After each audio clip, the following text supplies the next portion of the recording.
Good evening. Welcome to South Asia Newsline. I'm Arjun Chaudhary. Here are the top stories we're tracking for you on Friday, the 13th of March.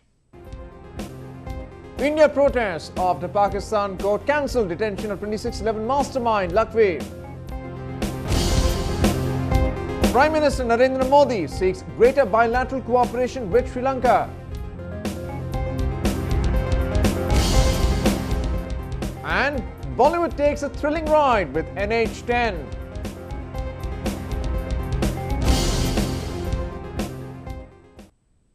And now for all the details. New Delhi on Friday summoned the Pakistan High Commissioner to India to register its protest over the release of Zakirur Rahman Lakhvi, the mastermind of the 2611 Mumbai terror attacks. A Pakistani court had earlier in the day declared his detention illegal, paving the way for him to walk out of jail. The Islamabad High Court on Friday said the detention of Zakirur Rahman Lakhvi was void. The development comes in a petition filed by Lakhvi challenging his detention under the Maintenance of Public Order Act. He was earlier granted bail in the case, citing prolonged delay in the court proceedings. New Delhi reacted strongly to the development and said it is up to the authorities in Pakistan to ensure that he stays in jail. It is the responsibility of the Pakistani government to ensure that all the legal measures are taken and he doesn't get out of jail. All the overwhelming evidences which clearly shows Lakhvi's role in conspiracy in the bomb attack in Mumbai has not been presented properly in the Pakistani court by the Pakistani agencies. Lakhvi, a senior commander of the banned terror outfit Lashkar-e-Taiba, was arrested in December 2008 for masterminding and executing the Mumbai attacks. At least 166 people, including 6 Americans, were killed in the dreaded terror strike, one of the biggest the country faced till date. Even while Lakhvi was in detention, reports claimed that he had a free run in jail with facilities including air conditioner, telephone and internet connection. He was also allowed to meet nearly 100 visitors inside the jail on a daily basis. India has been for long demanding the handing over of Lakhvi to New Delhi, along with LET founder Hafiz Saeed, to face trial in the lingering case. But Pakistan has so far refused the demand, claiming that there is no evidence against the militants. Narendra Modi became the first Indian Prime Minister to visit Sri Lanka after a hiatus of 28 years. While addressing the Lankan Parliament on Friday, he assured of India's full commitment to a development partnership with the island nation. The two neighbours also signed 4 significant pacts on visa, customs and youth development. Our political editor Smita Prakash reports from Colombo. Prime Minister Narendra Modi received a very warm welcome here in Colombo.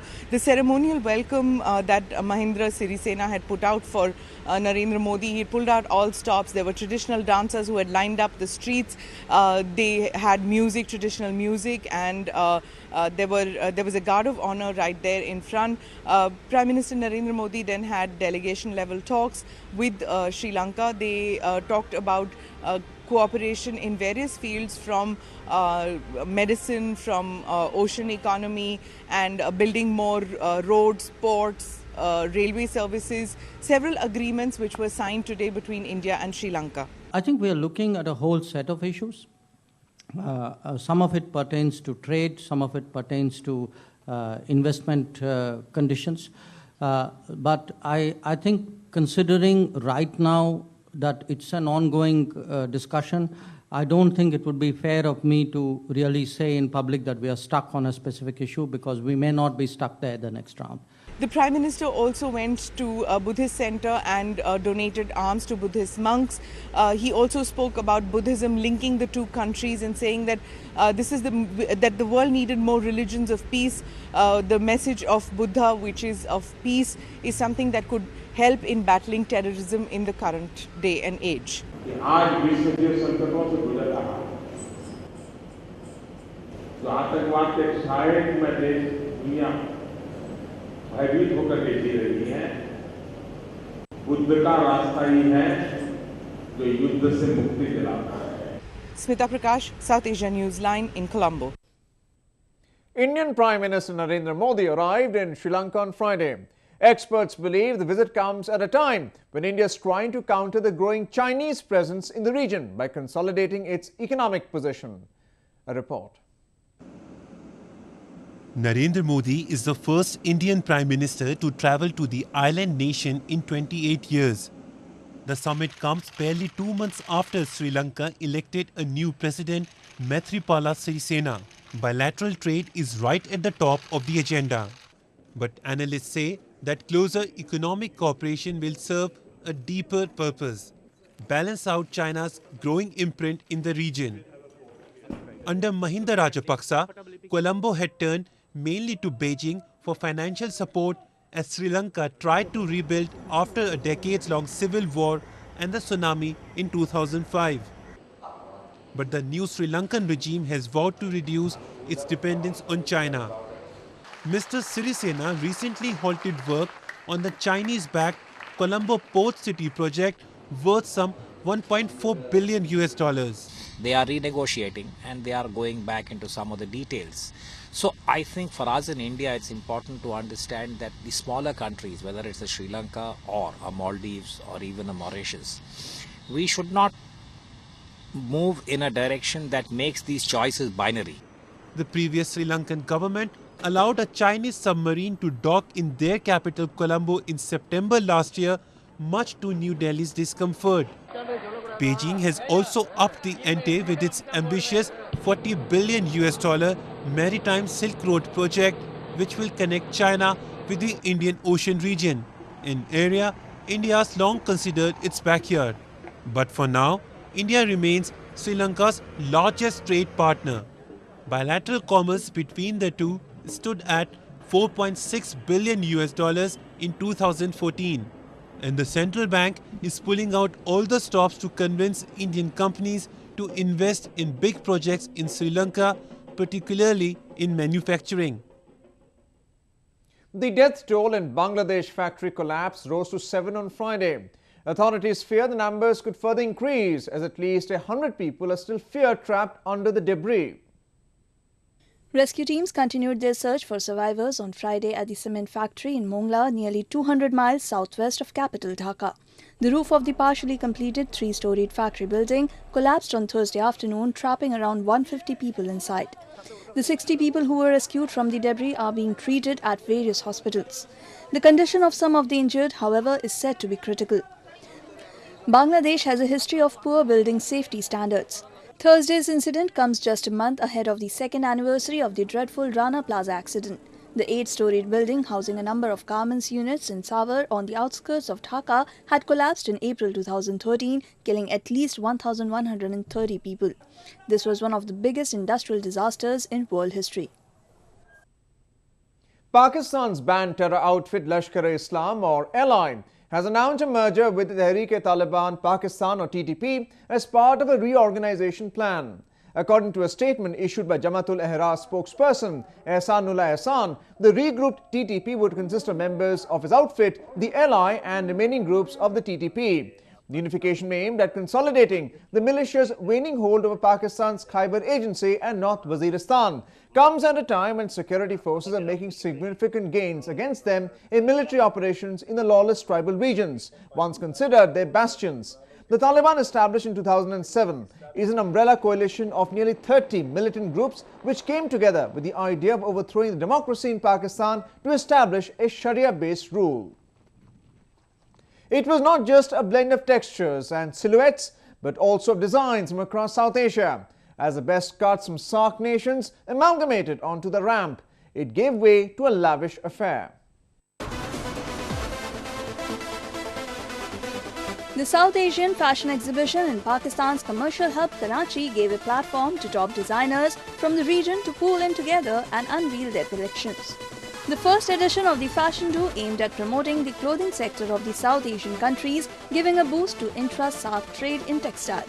From newsprint skirts and aesthetic sherwanis to funky trousers and bridal wears, the extravagant event had it all for fashion aficionados. इसका main मकसद ये है कि trade को कैसे improve किया जाए, Asia के ट्रेड को, और ये इवेंट को हमने पहली दफ़ा पाकिस्तान में किया है. इसको हम लेकर नेक्स्ट टाइम हम बांग्लादेश और श्रीलंका और इंडिया मूव करेंगे. The 3-day fiesta encouraged local cuts and handlooms. It provided a stage to retail brands and couturiers from Pakistan, India, Bangladesh, Sri Lanka, Bhutan, Nepal and Maldives. Pakistani designers Huma and Amir Adnan, Tabi Zori, Shayane Malik and Yusuf Qureshi exuberantly used handcrafted ensembles. Maheen Khan from Bangladesh and Jatin Kochar from India also keyed up for the show. This is my first time in Pakistan. I've done many shows in India, and it's interesting, you know, because you're coming to a new country, a new audience, and I'm very excited that I'm able to showcase our indigenous textiles, our very special weaves of Bangladesh. The initiative boosted merchandise trade among participating countries while promoting regional cooperation, culture, tourism, textile and fashion industry.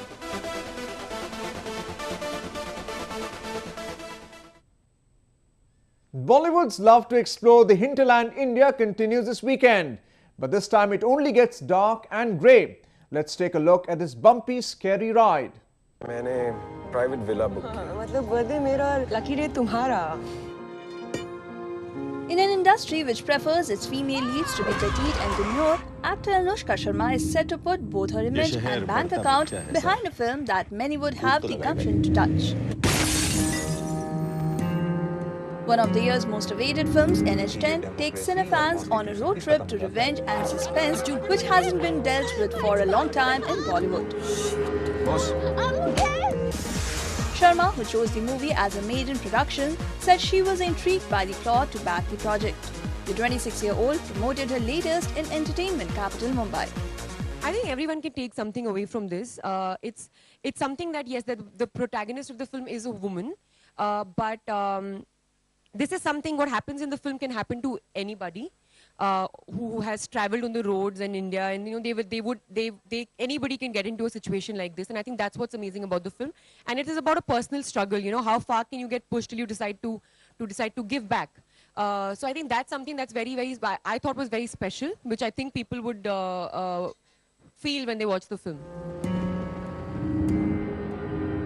NH10, which deals with the menace of honor killing, is an undaunted, visceral thriller which promises to send chills down the spine. It also stars actor Neel Bhupalam and Darshan Kumar. Sharma got sporty at a fashion do in Mumbai. Bhupalam said shooting on real locations was the biggest challenge. It was pretty difficult. There was a lot of dust, there was a lot of heat. We were without an AC, right? Yeah, we got a bit screwed actually, because we were supposed to shoot a winter story and then we had to shoot it in the summer wearing sweaters. So that was really bad. Sharma couldn't praise Bhupalam any less for a powerful performance. Neel is one of the best actors our country has today. And I feel really, really fortunate that I could work with him, because when you work with good actors, it has an effect on your own performance. And I've had a great time. He's like a buddy. And I feel like I've known Neel for years. NH10 revolves around two professionals, Meera and Arjun, living in the National Capital Region, who take on a weekend getaway. As they stop on a highway for dinner, they witness a young girl being picked by a bunch of hoodlums. While they chose to step in, unmindful of the danger ahead, they end up struggling to come out of the situation.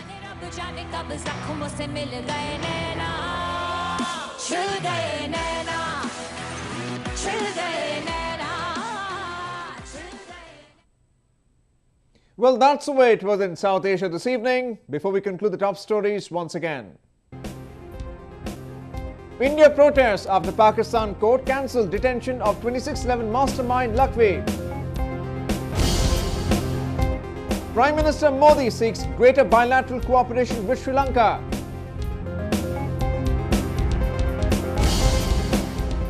And Bollywood takes a thrilling ride with NH10.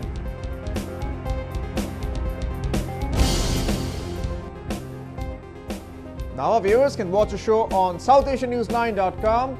You can also visit us on Facebook.com/SAsiaNews9 and follow us on Twitter @SAsiaNews9. That's all in tonight's edition. We'll see you same time next week. Have a great weekend and good night.